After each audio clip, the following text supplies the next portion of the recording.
Hello दोस्तों, आपका स्वागत है विजडम शेल्फ में, उस जगह पर जहां किताबें केवल पढ़ी नहीं जाती, बल्कि उन्हें इस तरह समझा जाता है कि वे आपकी सोच, आपके फैसलों और आपकी पूरी जिंदगी का हिस्सा बन जाए।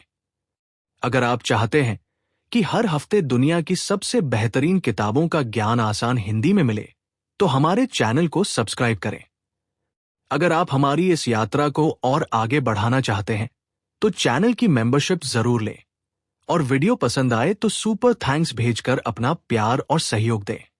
अब जरा सोचिए, क्या कभी ऐसा हुआ है कि आपने गुस्से में कोई ऐसी बात कह दी हो जिसका पछतावा आपको महीनों तक रहा हो? क्या कभी किसी छोटी सी आलोचना ने आपका पूरा दिन खराब कर दिया? क्या कभी आपने महसूस किया कि आप बहुत बुद्धिमान हैं, फिर भी रिश्तों में बार बार असफल हो जाते हैं? या फिर आपने ऐसे लोगों को देखा है जो पढ़ाई में औसत होते हुए भी जीवन में बहुत आगे निकल जाते हैं, क्योंकि लोग उन्हें पसंद करते हैं, उन पर भरोसा करते हैं और उनके साथ काम करना चाहते हैं। आखिर ऐसा क्यों होता है? क्या सफलता केवल आईक्यू यानी बुद्धिमत्ता से तय होती है, या फिर इंसान के अंदर कोई ऐसी अदृश्य शक्ति भी होती है जो उसके पूरे भविष्य को बदल देती है? आज की इस यात्रा में हम जानेंगे उस किताब का सार जिसने पूरी दुनिया को ये सोचने पर मजबूर कर दिया कि असली सफलता दिमाग की तेजी से नहीं, बल्कि भावनाओं को समझने और संभालने की क्षमता से आती है। यह है डैनियल गोलमैन की मशहूर किताब इमोशनल इंटेलिजेंस का सार। यह वीडियो आपके सोचने का तरीका बदल सकता है, क्योंकि आज जो बातें आप जानेंगे वे केवल जानकारी नहीं होंगी, बल्कि आपके व्यवहार, रिश्तों, करियर और मानसिक शांति के लिए एक नई दिशा बन सकती है।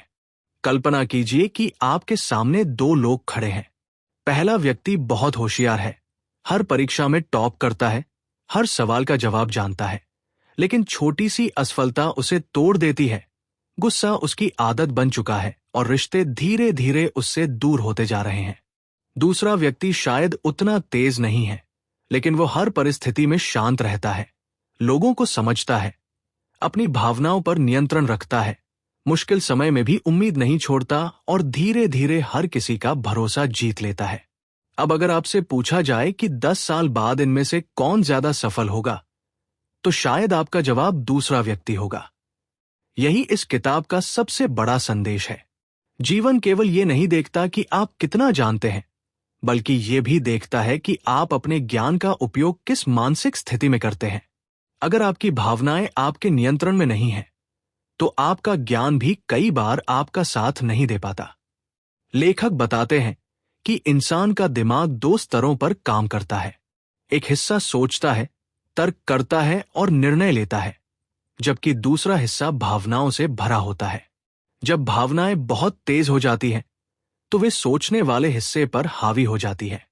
यही कारण है कि कई बार हमें पता होता है कि क्या सही है, फिर भी हम गलत निर्णय ले लेते हैं। किसी का एक अपमानजनक शब्द, किसी की आलोचना, किसी की सफलता से जलन, किसी अपने का धोखा या किसी लक्ष्य में असफलता, ये सब हमारी भावनाओं को इतना शक्तिशाली बना देते हैं कि कुछ मिनटों के लिए हमारी समझ जैसे गायब हो जाती है।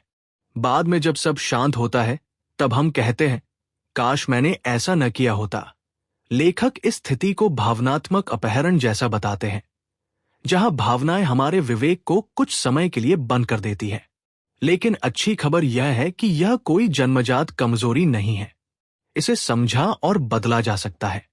यही इस किताब की सबसे बड़ी उम्मीद है। कहानी यहीं से शुरू होती है। मान लीजिए एक छोटा बच्चा है जिसे बचपन से हर बात पर डांटा जाता है। जब वह रोता है तो कहा जाता है कि लड़के रोते नहीं। जब वह डरता है तो उसे कमजोर कहा जाता है। जब वह गुस्सा करता है तो उसे केवल सजा मिलती है। लेकिन कोई ये नहीं सिखाता कि गुस्सा क्यों आया और उसे कैसे संभालना है। धीरे धीरे वो बड़ा हो जाता है, लेकिन उसके अंदर भावनाओं को समझने की कला कभी विकसित नहीं होती। अब वही बच्चा बड़ा होकर ऑफिस में काम करता है, परिवार संभालता है और जीवन की चुनौतियों का सामना करता है। बाहर से वह एक वयस्क है, लेकिन अंदर से उसकी भावनाएं अब भी उसी डरे हुए बच्चे की तरह प्रतिक्रिया देती है। यही कारण है कि बहुत से लोग उम्र में बड़े हो जाते हैं, लेकिन भावनात्मक रूप से परिपक्व नहीं बन पाते। लेखक कहते हैं कि स्कूल हमें गणित, विज्ञान और भाषा सिखाते हैं, लेकिन बहुत कम लोग हमें ये सिखाते हैं कि अपने डर, गुस्से, ईर्ष्या, दुख और निराशा को कैसे समझा जाए। और जब जीवन की असली परीक्षा शुरू होती है, तब हमें एहसास होता है कि सबसे कठिन विषय वही था जो कभी पढ़ाया ही नहीं गया। आने वाले भाग में हम जानेंगे कि भावनात्मक बुद्धिमत्ता के 5 ऐसे स्तंभ कौन से हैं जो किसी भी साधारण इंसान को असाधारण बना सकते हैं, और कैसे केवल कुछ छोटी आदतें आपके रिश्तों, आत्मविश्वास और सफलता की दिशा हमेशा के लिए बदल सकती है। लेखक डैनियल गोलमैन बताते हैं कि भावनात्मक बुद्धिमत्ता किसी एक गुण का नाम नहीं है, बल्कि 5 ऐसी शक्तियों का मेल है जो इंसान के व्यक्तित्व की असली नींव बनाती है। पहली शक्ति है आत्म जागरूकता, यानी खुद को समझना। सुनने में यह बहुत आसान लगता है, लेकिन सच ये है कि अधिकांश लोग पूरी दुनिया को समझने की कोशिश करते हैं, पर खुद को नहीं समझ पाते। जब उनसे पूछा जाए कि उन्हें गुस्सा क्यों आया, वे कहते हैं सामने वाले की गलती थी। जब पूछा जाए कि वे दुखी क्यों हैं, वे कहते हैं किस्मत खराब है। लेकिन बहुत कम लोग अपने भीतर झांककर ये देखते हैं कि उनकी भावनाओं की जड़ क्या है। लेखक कहते हैं कि जिस दिन इंसान अपनी भावनाओं को पहचानना सीख जाता है, उसी दिन वह उन्हें नियंत्रित करने की यात्रा शुरू कर देता है। कल्पना कीजिए कि आपके अंदर गुस्सा एक तूफान की तरह उठ रहा है। अगर आपको इसका एहसास ही नहीं होगा, तो वह तूफान आपके शब्दों, फैसलों और रिश्तों को तबाह कर देगा। लेकिन अगर आप उसी क्षण खुद से कह सके कि मैं अभी गुस्से में हूं, इसलिए मुझे तुरंत प्रतिक्रिया नहीं देनी चाहिए, तो आपने अपने दिमाग को भावनाओं का गुलाम बनने से बचा लिया। यही आत्म जागरूकता है। यह कोई जादू नहीं, बल्कि रोज की छोटी छोटी जागरूक आदतों का परिणाम है। दूसरी शक्ति है आत्मनियंत्रण। लेखक कहते हैं कि भावनाओं को दबाना समाधान नहीं है, बल्कि उन्हें सही दिशा देना ही असली कला है। मान लीजिए किसी ने सार्वजनिक रूप से आपकी आलोचना कर दी। अगर आप उसी समय गुस्से में जवाब देते हैं, तो शायद कुछ पल के लिए आपको अच्छा लगे, लेकिन बाद में वही निर्णय आपके करियर, रिश्तों या सम्मान को नुकसान पहुंचा सकता है।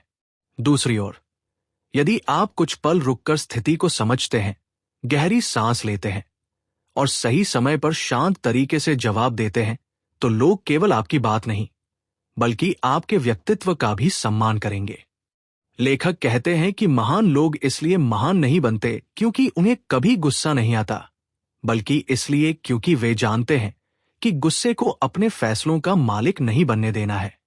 तीसरी शक्ति है आत्म प्रेरणा। दुनिया में ऐसे अनगिनत लोग हैं जो केवल तब मेहनत करते हैं जब कोई उन्हें देख रहा हो या उनकी तारीफ कर रहा हो। लेकिन भावनात्मक रूप से बुद्धिमान व्यक्ति अपने लक्ष्य के लिए भीतर से प्रेरित होता है। वो असफलता को अंत नहीं मानता, बल्कि सीखने का अवसर समझता है। लेखक एक विचार रखते हैं कि जिन लोगों में आत्म प्रेरणा मजबूत होती है, वे मुश्किल परिस्थितियों में भी हार नहीं मानते। वे जानते हैं कि सफलता तुरंत नहीं मिलती, लेकिन लगातार सही दिशा में उठाए गए छोटे कदम एक दिन बड़ी उपलब्धि बन जाते हैं। इतिहास में जितने भी महान वैज्ञानिक, कलाकार, खिलाड़ी या उद्यमी हुए हैं, उनके जीवन में असफलताओं की कमी नहीं थी। फर्क केवल इतना था कि उन्होंने अपनी भावनाओं को हार मानने का कारण नहीं बनने दिया। चौथी शक्ति है सहानुभूति, यानी दूसरों की भावनाओं को समझना। लेखक कहते हैं कि हर व्यक्ति अपने भीतर एक ऐसी कहानी लेकर चलता है जिसके बारे में दुनिया को कुछ भी पता नहीं होता। इसलिए केवल शब्द नहीं, बल्कि इंसान की आंखें, उसका चेहरा, उसकी आवाज और उसका व्यवहार भी बहुत कुछ कहता है। यदि कोई व्यक्ति अचानक चिड़चिड़ा हो गया है, तो संभव है वो किसी गहरे तनाव से गुजर रहा हो। यदि कोई कर्मचारी अच्छा प्रदर्शन नहीं कर पा रहा, तो शायद उसके घर में कोई बड़ी समस्या हो। यदि कोई बच्चा पढ़ाई में ध्यान नहीं दे रहा, तो हो सकता है उसे डांट की नहीं, समझ की जरूरत हो। सहानुभूति का अर्थ किसी की हर गलती को सही मान लेना नहीं है, बल्कि ये समझना है कि हर व्यवहार के पीछे कोई न कोई भावना छिपी होती है। यही गुण अच्छे नेता, अच्छे माता पिता, अच्छे शिक्षक और अच्छे मित्र को सबसे अलग बनाता है। पांचवी और अंतिम शक्ति है सामाजिक कौशल। लेखक कहते हैं कि जीवन में केवल प्रतिभा काफी नहीं होती, लोगों के साथ सही संबंध बनाना भी उतना ही आवश्यक है। कई लोग बहुत योग्य होते हुए भी आगे नहीं बढ़ पाते क्योंकि वे संवाद करना नहीं जानते, टीम में काम नहीं कर पाते या छोटी छोटी बातों पर रिश्ते बिगाड़ लेते हैं। दूसरी ओर कुछ लोग अपनी मधुर भाषा, धैर्य, ईमानदारी और सहयोग की भावना से हर जगह सम्मान प्राप्त कर लेते हैं। लोग उनके साथ काम करना पसंद करते हैं क्योंकि वे केवल अपने बारे में नहीं सोचते बल्कि दूसरों को भी महत्व देते हैं। यही सामाजिक कौशल धीरे धीरे विश्वास में बदलता है और विश्वास ही हर मजबूत रिश्ते, सफल टीम और महान नेतृत्व की नींव बनता है। लेकिन कहानी यहीं समाप्त नहीं होती। लेखक अब एक ऐसा रहस्य बताते हैं जो इन पांचों शक्तियों को जोड़ता है। वे कहते हैं कि अगर इंसान अपनी भावनाओं को पहचान ले, उन्हें नियंत्रित करना सीख ले, अपने लक्ष्य के प्रति भीतर से प्रेरित रहे, दूसरों की भावनाओं को समझे और अच्छे संबंध बनाए, तब भी एक चुनौती हमेशा उसके सामने रहेगी।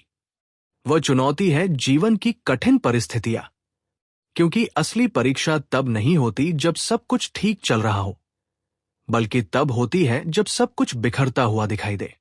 अगले भाग में हम जानेंगे कि कठिन समय में भावनात्मक बुद्धिमत्ता कैसे इंसान को टूटने से बचाती है, कैसे छोटे छोटे मानसिक अभ्यास जीवन की दिशा बदल सकते हैं, और क्यों लेखक कहते हैं कि आपकी सबसे बड़ी जीत किसी और पर नहीं बल्कि अपनी ही भावनाओं पर होती है।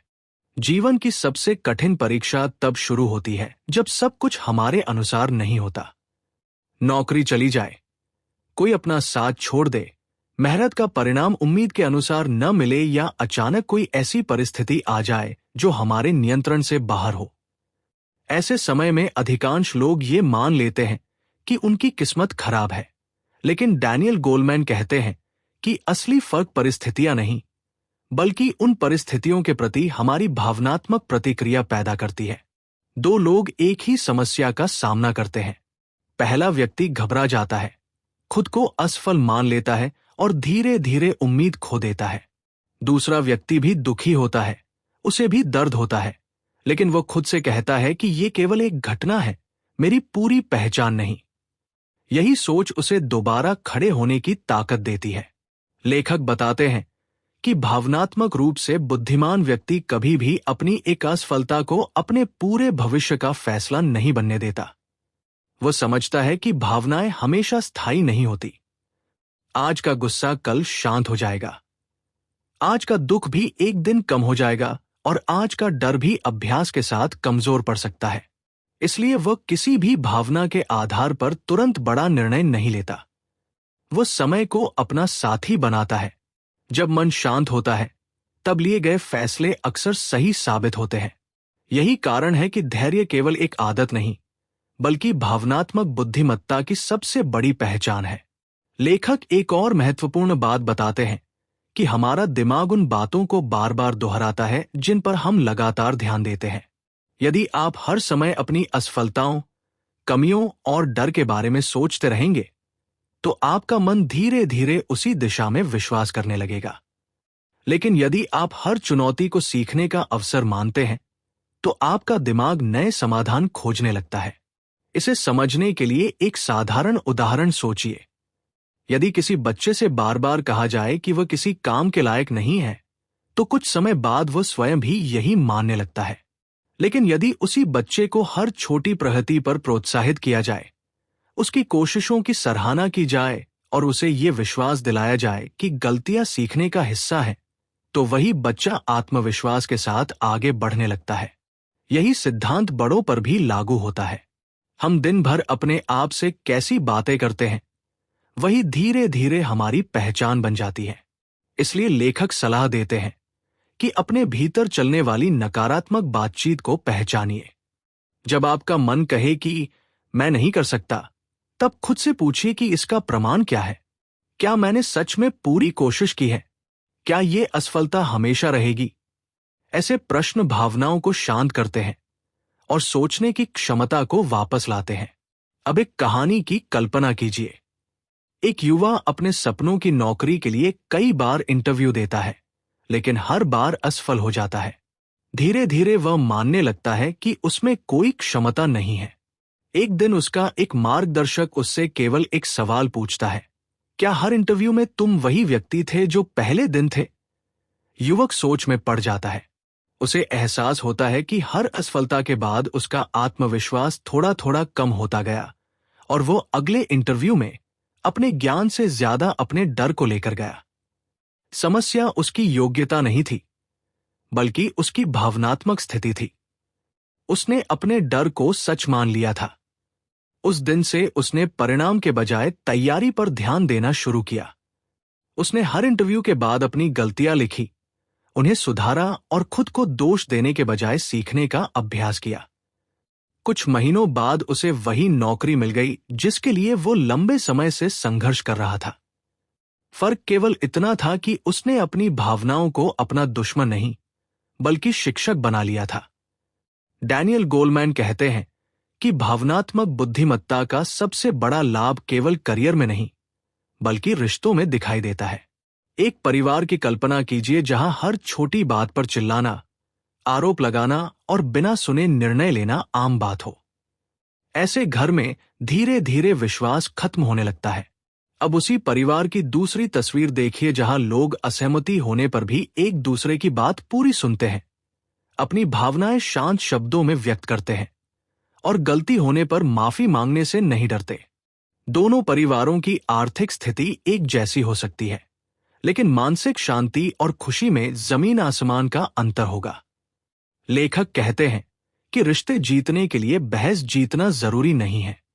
कई बार सही समय पर चुप रह जाना, सामने वाले की भावना समझ लेना और सम्मान के साथ बात करना किसी भी तर्क से अधिक प्रभावशाली होता है। भावनात्मक बुद्धिमत्ता हमें ये सिखाती है कि हर प्रतिक्रिया आवश्यक नहीं होती और हर लड़ाई लड़ना भी जरूरी नहीं होता। लेकिन यहां कहानी एक नया मोड़ लेती है। लेखक बताते हैं कि भावनात्मक बुद्धिमत्ता सीखना कोई एक दिन का काम नहीं है। ये रोज के छोटे छोटे अभ्यासों से विकसित होती है। हर दिन कुछ मिनट अपने मन की स्थिति को देखना, बिना सोचे तुरंत प्रतिक्रिया देने की आदत को कम करना, दूसरों की बात ध्यान से सुनना, अपनी गलतियों को स्वीकार करना और हर असफलता से एक सबक निकालना। यही वे छोटे कदम हैं जो समय के साथ एक मजबूत व्यक्तित्व का निर्माण करते हैं। सबसे बड़ी बात यह है कि ये क्षमता किसी विशेष उम्र, डिग्री या प्रतिभा पर निर्भर नहीं करती। इसे कोई भी इंसान विकसित कर सकता है और जब ये विकसित हो जाती है, तब जीवन की वही चुनौतियां जो पहले असंभव लगती थी, धीरे धीरे संभाली जा सकती है। अब अंतिम भाग में हम जानेंगे कि इस पूरी किताब का सबसे बड़ा संदेश क्या है, किन दैनिक आदतों से भावनात्मक बुद्धिमत्ता को मजबूत बनाया जा सकता है और कैसे ये सिद्धांत आपके जीवन को अंदर से बदल सकते हैं। अब तक की इस पूरी यात्रा में हमने जाना कि भावनात्मक बुद्धिमत्ता कोई जन्मजात उपहार नहीं, बल्कि एक ऐसी क्षमता है जिसे हर इंसान अभ्यास के माध्यम से विकसित कर सकता है। डैनियल गोलमैन अंत में हमें एक बहुत गहरा संदेश देते हैं। जीवन में सबसे बड़ी जीत किसी प्रतियोगिता, किसी परीक्षा या किसी दूसरे इंसान पर नहीं होती, बल्कि अपने ही मन पर होती है। जिस दिन आप अपनी भावनाओं को पहचानना, उन्हें सही दिशा देना और कठिन परिस्थितियों में भी संतुलित रहना सीख जाते हैं, उसी दिन आपकी असली सफलता शुरू हो जाती है। दुनिया हमेशा आपके साथ न्याय नहीं करेगी। लोग कभी आपकी तारीफ करेंगे, कभी आलोचना करेंगे, कभी आपको सम्मान मिलेगा तो कभी आपको नजरअंदाज किया जाएगा। लेकिन यदि आपका आत्मविश्वास केवल दूसरों की राय पर टिका है, तो आपका मन हर दिन ऊपर नीचे होता रहेगा। भावनात्मक रूप से बुद्धिमान व्यक्ति अपनी खुशी की चाबी दूसरों के हाथ में नहीं देता। वह जानता है कि परिस्थितियां बदलती रहेंगी, लेकिन उसका चरित्र और उसका दृष्टिकोण उसके अपने नियंत्रण में है। यही सोच उसे भीड़ से अलग बनाती है। लेखक हमें कुछ सरल लेकिन जीवन बदल देने वाली आदतें अपनाने की सलाह देते हैं। पहली आदत है प्रतिक्रिया देने से पहले रुकना। जब भी कोई ऐसी बात हो जो आपको गुस्सा दिलाए, तुरंत उत्तर देने के बजाय कुछ सेकंड रुकिए। गहरी सांस लीजिए और खुद से पूछिए, क्या मैं इस समय भावनाओं से निर्णय ले रहा हूं या समझदारी से? कई बार केवल 10 सेकंड का ये विराम महीनों का पछतावा बचा सकता है। दूसरी आदत है अपनी भावनाओं का नाम देना। जब आप कहते हैं कि मैं परेशान हूं, मैं निराश हूं, मुझे डर लग रहा है या मैं ईर्ष्या महसूस कर रहा हूं, तब आपका दिमाग उन भावनाओं को बेहतर ढंग से समझने लगता है। तीसरी आदत है दूसरों को बीच में टोकने के बजाय पूरी बात सुनना। अक्सर लोग सलाह देने में जल्दी करते हैं, लेकिन समझने में नहीं। एक अच्छा श्रोता बनने वाला व्यक्ति रिश्तों में अधिक विश्वास और सम्मान प्राप्त करता है। चौथी आदत है हर दिन अपने व्यवहार का मूल्यांकन करना। दिन समाप्त होने से पहले केवल 5 मिनट खुद से पूछिए कि आज मैंने कहाँ धैर्य रखा, कहाँ भावनाओं में बह गया और कल मैं क्या बेहतर कर सकता हूं। यही छोटी आदत धीरे धीरे आपके व्यक्तित्व को बदलने लगती है। कल्पना कीजिए कि 1 साल तक आप केवल इन 4 आदतों का ईमानदारी से पालन करते हैं। हो सकता है शुरुआत में कोई बड़ा बदलाव दिखाई न दे, लेकिन कुछ महीनों बाद आप पाएंगे कि छोटी छोटी बातों पर गुस्सा कम आने लगा है, निर्णय पहले से अधिक स्पष्ट होने लगे हैं, लोग आपकी बात ध्यान से सुनने लगे हैं और आपके रिश्तों में विश्वास बढ़ने लगा है। यही भावनात्मक बुद्धिमत्ता की असली ताकत है। ये बाहर की दुनिया को बदलने से पहले आपके भीतर की दुनिया को बदलती है, और जब भीतर बदलाव आता है तब बाहर की परिस्थितियां भी धीरे धीरे बदलने लगती हैं। लेखक हमें याद दिलाते हैं कि जीवन की गुणवत्ता केवल इस बात पर निर्भर नहीं करती कि हमारे पास कितना धन, कितनी डिग्रियां या कितना अनुभव है। असली प्रश्न यह है कि कठिन समय में हमारा व्यवहार कैसा रहता है। क्या हम टूट जाते हैं या सीखकर और मजबूत बनते हैं? क्या हम दूसरों को दोष देते हैं या अपनी जिम्मेदारी स्वीकार करते हैं? क्या हम नफरत को बढ़ाते हैं या समझदारी और सहानुभूति को चुनते हैं? इन प्रश्नों के उत्तर ही हमारे भविष्य का निर्माण करते हैं। इस पूरी किताब का सबसे बड़ा सार यही है कि भावनाएं हमारी दुश्मन नहीं हैं। गुस्सा, डर, दुख, खुशी, उत्साह, ईर्ष्या, ये सभी मानवीय भावनाएं हैं। समस्या भावनाओं का होना नहीं, बल्कि उनका हमारे ऊपर नियंत्रण कर लेना है। जब हम उन्हें समझते हैं, स्वीकार करते हैं और सही दिशा देते हैं, तब वही भावनाएं हमारी सबसे बड़ी शक्ति बन जाती हैं। एक नेता को बेहतर नेता, एक शिक्षक को प्रेरणादायक शिक्षक, एक माता पिता को संवेदनशील अभिभावक और एक सामान्य इंसान को असाधारण व्यक्तित्व बनाने का काम यही भावनात्मक बुद्धिमत्ता करती है। इसलिए अगली बार जब जीवन आपको किसी कठिन मोड़ पर खड़ा करे, तो केवल ये मत सोचिए कि समस्या कितनी बड़ी है, यह भी सोचिए कि आपकी प्रतिक्रिया कितनी समझदारी भरी होगी, क्योंकि कई बार हमारी प्रतिक्रिया ही हमारा भविष्य तय करती है। अगर आज की इस पुस्तक यात्रा ने आपकी सोच में जरा सा भी बदलाव लाया है, तो इसे केवल एक वीडियो की तरह देखकर आगे मत बढ़ जाइए। इस सीख को अपनी रोजमर्रा की जिंदगी में उतारिए। जब भी गुस्सा आए, इस किताब को याद कीजिए। जब भी कोई रिश्ता टूटने लगे, सहानुभूति को याद कीजिए। जब भी असफलता मिले, आत्म प्रेरणा को याद कीजिए। और जब भी खुद पर संदेह हो, ये याद रखिए कि भावनात्मक बुद्धिमत्ता सीखी जा सकती है, धीरे धीरे, हर दिन, हर अनुभव के साथ। यही इस किताब का सबसे सुंदर संदेश है। यदि आपको विजडम शेल्फ पर ऐसी ही विश्व प्रसिद्ध किताबों की गहरी और आसान हिंदी में बुक समरी पसंद आती है, तो चैनल को सब्सक्राइब करना न भूलें। अगर आप चाहते हैं कि ऐसे और भी विस्तृत और ज्ञानवर्धक वीडियो लगातार बनते रहें, तो हमारे चैनल की मेंबरशिप जरूर लें। आपका छोटा सा सहयोग हमें और बेहतर रिसर्च, बेहतर कंटेंट और अधिक प्रेरणादायक पुस्तक सार आपके लिए लाने की ताकत देता है। और यदि इस वीडियो से आपको सच में कुछ नया सीखने को मिला है, तो सुपर थैंक्स के माध्यम से अपना प्यार और समर्थन जरूर भेजें। आपकी हर मेंबरशिप और हर सुपर थैंक्स हमारे लिए केवल आर्थिक सहयोग नहीं, बल्कि ये विश्वास है कि ज्ञान बांटने की ये यात्रा आगे भी जारी रहनी चाहिए। मिलते हैं अगली वीडियो में एक और ऐसी किताब के साथ जो आपकी सोच, आपके निर्णय और शायद आपकी पूरी जिंदगी बदल दे। तब तक याद रखिए, सच्ची सफलता केवल तेज दिमाग से नहीं, बल्कि संतुलित दिल और जागरूक मन से मिलती है।